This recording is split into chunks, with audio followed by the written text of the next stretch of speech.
bodyguard, acteur, roi de la nuit, Vlad Osterman. Salut Vlad. Bonjour, bonsoir. Bienvenue dans le cercle. On te retrouve dans un endroit qui n'était pas méconnu, puisqu'il y a quelques années, tu as créé les coulisses à ce même établissement. Ouais, c'est vrai d'ailleurs, ça a été refait et c'est réussi. La déco est réussie, ça me plaît beaucoup. Aujourd'hui, tu vas nous parler du monde de la nuit. À l'heure actuelle, tu gères 4 discothèques. Tu es très influent dans ce milieu-là. Tu as 1 minute pour parler de ton job, c'est parti. J'ai commencé à être agent de sécurité en discothèque. J'ai travaillé dans des casinos, au bar, aux techniques, dans les machines à sous. Puis effectivement, j'ai fait un petit parcours français, européen et un petit peu international dans le milieu de la nuit. J'étais un petit peu garde du corps pendant une période et j'ai vu et appris beaucoup de choses que j'essaye d'apporter dans notre région, dans le 66, à travers les discothèques. Quelles sont les discothèques que tu gères actuellement? J'ai la gérance du complexe de la Luna à Canet. D'accord. La gérance du complexe du Marina à Port-Barcarès, la direction du Monkey Club à Canet, à côté de la rue de la Soif, la très connue rue de la Soif. Bar musical Le Purple sur la colline des loisirs à Canet. Parle-nous du marché des clubs à l'heure actuelle. La nuit a quand même un peu changé. Les bars musicaux, les clubs de plage, les restaurants ont évolué, ont tiré vers le côté festif. Et les discothèques ont beaucoup de choses à se remettre en question pour continuer en deuxième voire troisième partie de soirée, pour proposer des belles soirées avec des divertissements quand même très larges en proposition pour toucher le plus de monde possible. Les discothèques ont à peu près démarré leur existence dans les années 60, sauf que depuis, il y a toujours un bar, une cabine DJ, une piste de danse. Il n'y a pas eu un renouveau, un concept foudroyant, alors que les autres établissements, eux, ont quand même évolué. Le travail en discothèque est peut-être encore plus difficile, en tout cas différent qu'il y a quelques années. Pourquoi tu as choisi ce métier-là ? Je suis moi-même un rêveur et j'aime faire rêver les gens. Et finalement, par destination, à travers des soirées, des shows, des spectacles et de la musique, parce que de toute façon la musique c'est un langage universel et c'est un échappatoire, et je me complais à faire rêver les gens à travers des organisations de soirées. Et quel est ton meilleur souvenir dans ce milieu-là ? J'étais portier dans une discothèque et puis j'ai un ami DJ qui est parti aux États-Unis puis qui revient à Perpignan. Et il me dit voilà, ce monsieur est américain, il s'appelle Bacho Mangal. C'est le DJ résident du Studio 54 à New York dans les années 70. Donc le Studio 54 dans les années 70-80, ça a été les précurseurs des boîtes de nuit où ils ont mis des physionomistes à l'entrée. Ils ont créé des soirées avec énormément de visuels, de spectacles, de shows. Et donc ce DJ Bacho Mangal a joué dans une discothèque perpignanaise. Personne ne savait qui c'était. Il a joué un titre mais basique, classique, connu et reconnu. Il a retourné la boîte en moins de 5 minutes. Et est-ce que c'est pas compliqué aujourd'hui d'avoir 4 établissements ? On a un établissement qui est plus destiné aux jeunes.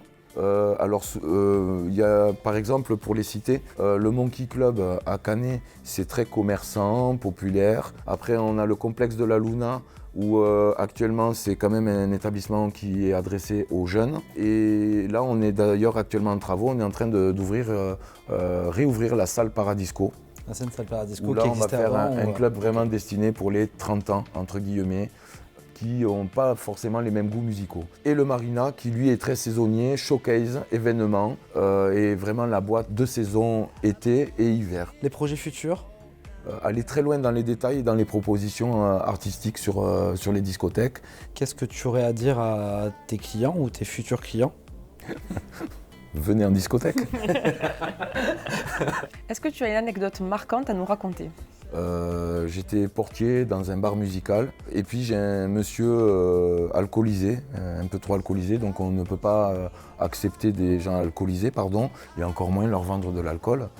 Et donc je le refuse, je lui dis je m'excuse monsieur, vous ne pouvez pas accéder à l'établissement, il n'y a rien de grave, vous êtes un petit peu fatigué, est-ce que vous voulez que je vous appelle un taxi, comment vous rentrez, enfin voilà. Bon, le monsieur m'insulte et il me dit ici c'est chez moi, c'est moi le patron, je dis oui, d'accord, mais par contre l'autre, vous conduisez pas. Enfin, j'ai essayé un peu de le détourner de son énervement.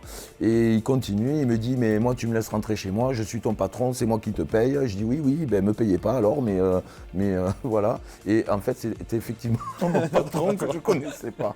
Voilà. Ça, Donc voilà. il est rentré chez lui. Le lendemain, il m'a serré la main, il m'a dit tu fais du très bon travail. J'étais soulagé, j'avais peur de sauter. Oui, mais tu avais fait ce qu'il fallait faire justement. Bien sûr, on c'était essaie important. toujours. Alors, la question indiscrète, tu me dis 1, 2, 3 ou 4. 4. Avec combien d'amis Facebook as-tu déjà couché? Ben, toutes. Toutes. T'es un grand séducteur du coup. Non, pas du tout. Je suis célibataire, je m'occupe de mes enfants et j'ai le temps de rien à part travailler. Tu es plutôt ange ou démon? Ange, bien sûr. Tu préfères que tout le monde t'ignore ou que tout le monde te raconte sa vie et même des gens que tu ne connais pas? Ben oui, j'aime bien écouter les gens. Tu es plutôt sport extrême ou extrême au lit? Sport extrême. Tu préfères sortir avec quelqu'un de moche mais très intelligent ou sortir avec quelqu'un de vraiment con mais canon? Ah. J'aime bien les canons. Tu es plutôt Jackie et Michel ou L'amour est dans le pré? Ben, l'amour est dans le pré. J'ai des poules et des cochons, moi. Joker ou Batman? Batman. Tu préfères pouvoir te téléporter à n'importe quel moment ou pouvoir lire dans les pensées des uns et des autres? Ben, me téléporter, ça me plairait. Tu préfères porter les sous-vêtements de quelqu'un d'autre ou utiliser la brosse à dents de quelqu'un d'autre? Quand il y a la guerre, il y a la guerre. Hein. Et donc? La brosse à dents. La brosse à dents. Tu préfères ne plus jamais pouvoir parler ou ne plus jamais pouvoir voir? Ne plus parler. Tu préfères pouvoir changer le passé ou pouvoir changer le futur? J'aimerais changer le futur, oui. Tu préfères ne plus pouvoir utiliser les réseaux sociaux à vie ou ne plus pouvoir regarder des films et des séries? Ah, les réseaux sociaux, c'est ma drogue. C'est Hein. obligatoire aujourd'hui. Tu es plutôt sauvage ou sensuel romantique? Ben, sensuel romantique. Tu préfères mourir de froid ou mourir de chaud? De chaud. Tu préfères la vérité qui blesse ou le mensonge qui rassure? Oui, la vérité qui blesse. Tu préfères faire du vélo pendant 1 km sans selle ou faire du vélo pendant 1 km sans frein? Sans frein. Tu préfères tirer la barbe du Père Noël ou tirer la Mère Noël? Réponse numéro 2. Réponse numéro 2. Donc, Vlad, merci d'avoir participé à notre émission. On te retrouve très discrètement dans tes clubs. Retrouvez toutes les informations et l'actualité sur les réseaux sociaux.